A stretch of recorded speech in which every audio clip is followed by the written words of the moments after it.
lagi, cukup. Lagi.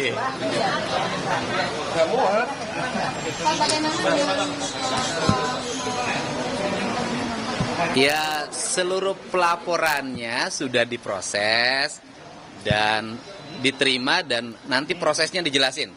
Karena ini yang punya kuasa melaporkan. Saya hanya mendampingi yang melaporkan. Baik, selamat sore rekan-rekan sekalian. Nanti Bang Ruli akan tambahkan. Saya hanya memberikan informasi bahwa semenjak kedatangan kami untuk membuat LP, seluruh proses tadi kami ikuti dari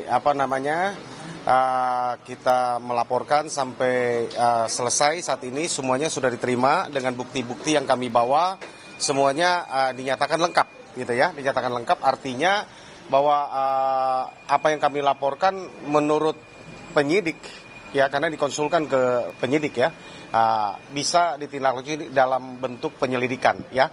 Apakah nanti akan naik ada pidananya, naik menjadi sidik atau tidak, itu kita serahkan kepada penyidik. Itu yang bisa kami informasikan. Jadi terkait laporan kepada AIP dan DD, ya kan, atas dugaan memberikan keterangan palsu di bawah sumpah di Polres Cirebon pada tahun 2016 yang lalu, ya. Karena klien kami merasa dirugikan, ya kan, akibat dari pernyataannya yang mereka ini akhirnya mendekam di dalam penjara seumur hidup, ya, 7 orang ini dari 6 orang. Itu demikian. Nah, ini Bang Ruli akan tambahkan ini tunjukkan. Baik, saya yang membuat laporannya atas nama para terpidana. Jadi Pak.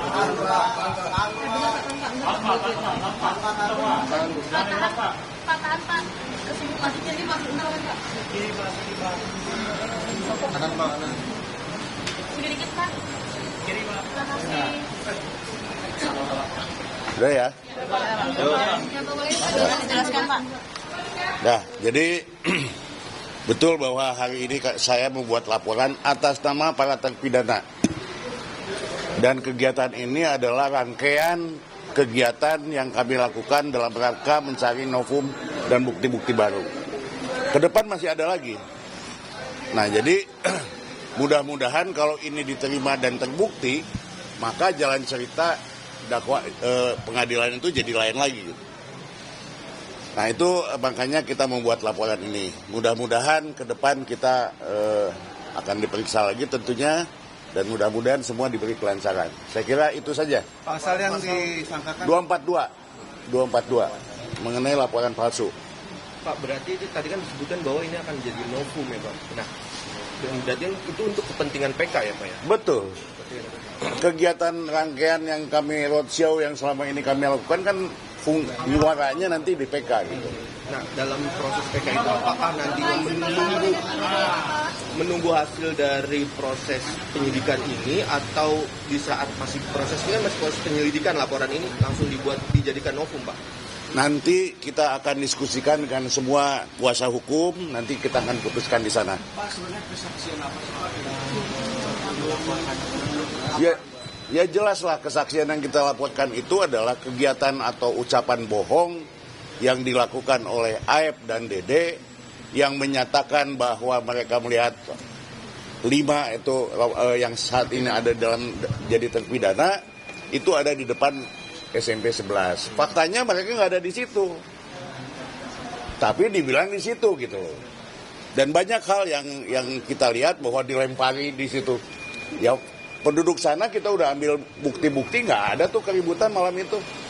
Demikian juga yang punya warungnya. Saya udah datang ke sana ngecek, nggak ada keributan tuh. Ini kan berarti diada-adakan gitu. Tapi saya juga tidak boleh mendahului penyidikan, ya nanti penyidikan lah yang lebih jelas bagaimana nih sebenarnya duduk permasalahan dan siapa yang berbohong atau dan yang tidak, nanti akan ketahuan. Berarti apakah juga disampaikan bahwa tahun 2016 itu DD juga AIP ini nggak pernah dihadirkan di persidangan juga sampai saat ini? Ya. Tapi ada BAP-nya, tapi dia tidak. Betul. Satu hal ya yang menjadi keanehan buat kami, saksi itu semua di BAP.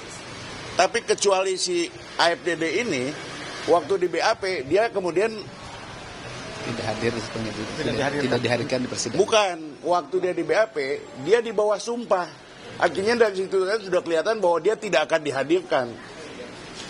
Yang lain nggak disumpah, yang lain disumpahnya di pengadilan. Kok dia disumpahnya di depan penyidik? Ini dugaan ya.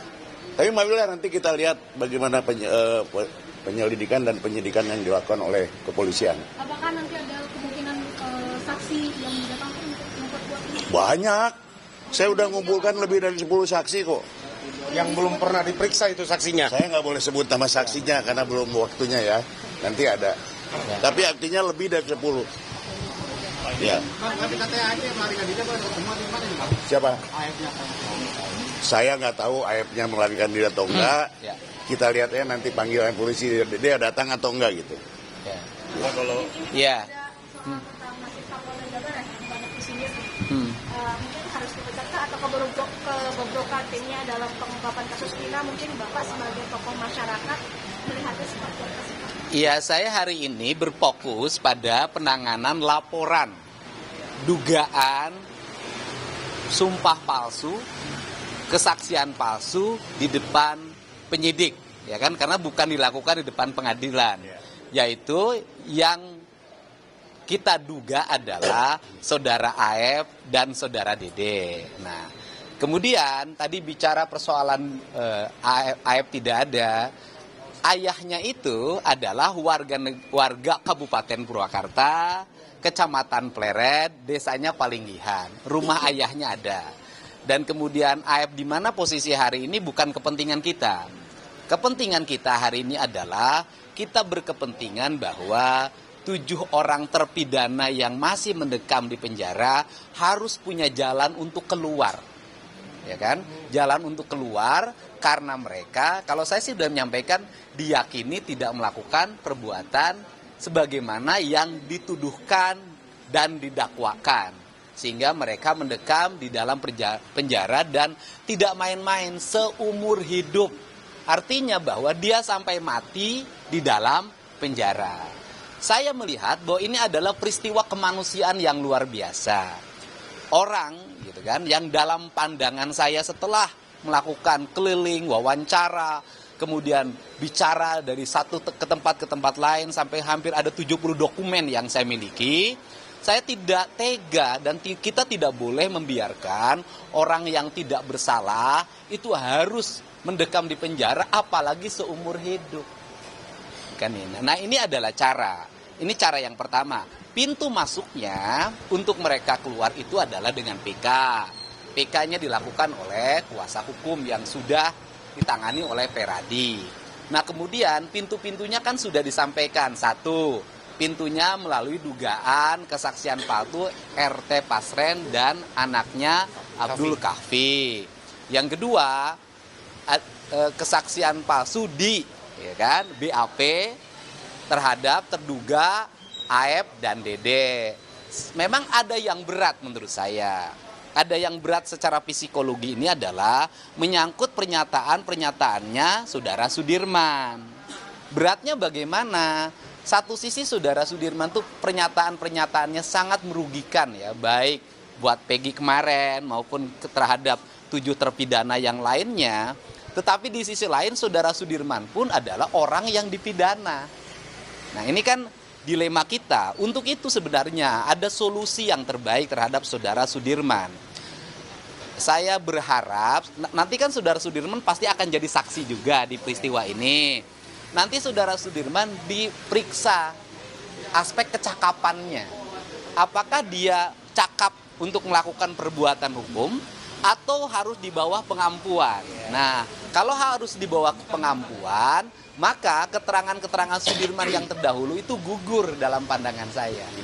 Tidak bernilai. Nah, ini kan aspek sosial inilah yang saya jalankan sehingga kan sekarang kasutnya jalannya sudah mulai terbuka.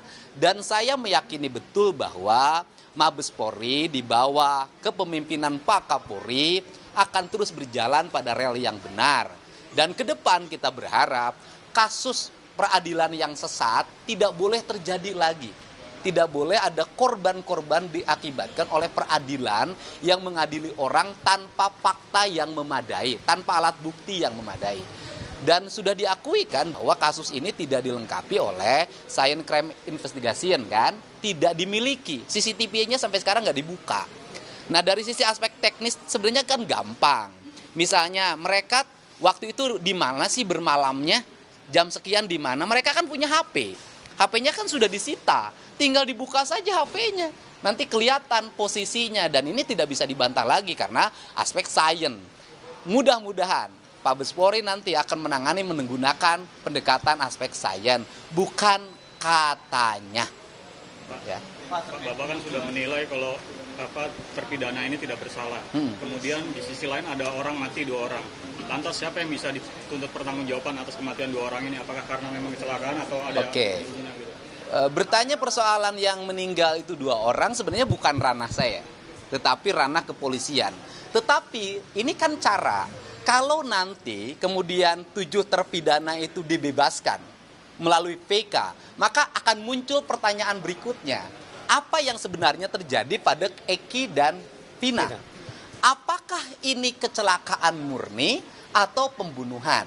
Kalau kecelakaan murni maka selesai. Ya gitu loh. Berarti ada penanganan perkara yang salah. Kalau pembunuhan nanti tinggal Mabes Polri mencari siapa pembunuh yang sebenarnya.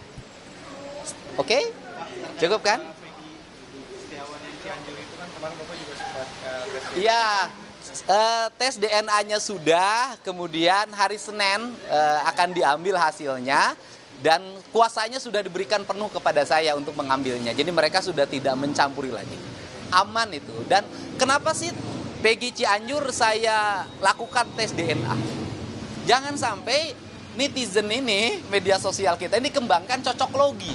Nanti setiap ada namanya Peggy dicurigai, namanya Peggy dicurigai, kan kasihan. Untuk itu saya mengambil langkah untuk saudara Peggy Setiawan putra Pak Cecep dari Pacet Cianjur dilakukan tes DNA atas kesadaran mereka. Sehingga cocok loginya nanti tidak boleh terjadi lagi. Perihal kemarin kuasa hukum dari Pak RT sendiri kekeh nih bahwa Pak RT memberikan keterangan yang sebenar-benarnya nih Pak. Nah, menurut Bapak pandangannya seperti apa nih Pak? Ya itu kan nanti dibuktikan saja keterangan Pak RT Pasren itu benar sesuai dengan fakta yang sesungguhnya, tinggal dijelaskan ke penyidik. Nanti kemudian beradu dengan saksi-saksi yang lain. Cukup kan? Kenapa? Oh, nanyanya jangan ke saya kan bukan penyidik. Oh belum, saya belum update urusan itu. Update-nya adalah hari ini kita belum makan dari pagi. Ya, terima kasih. Sama dong.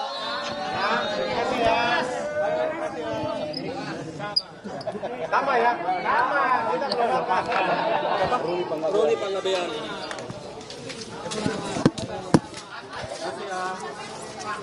Yang mana?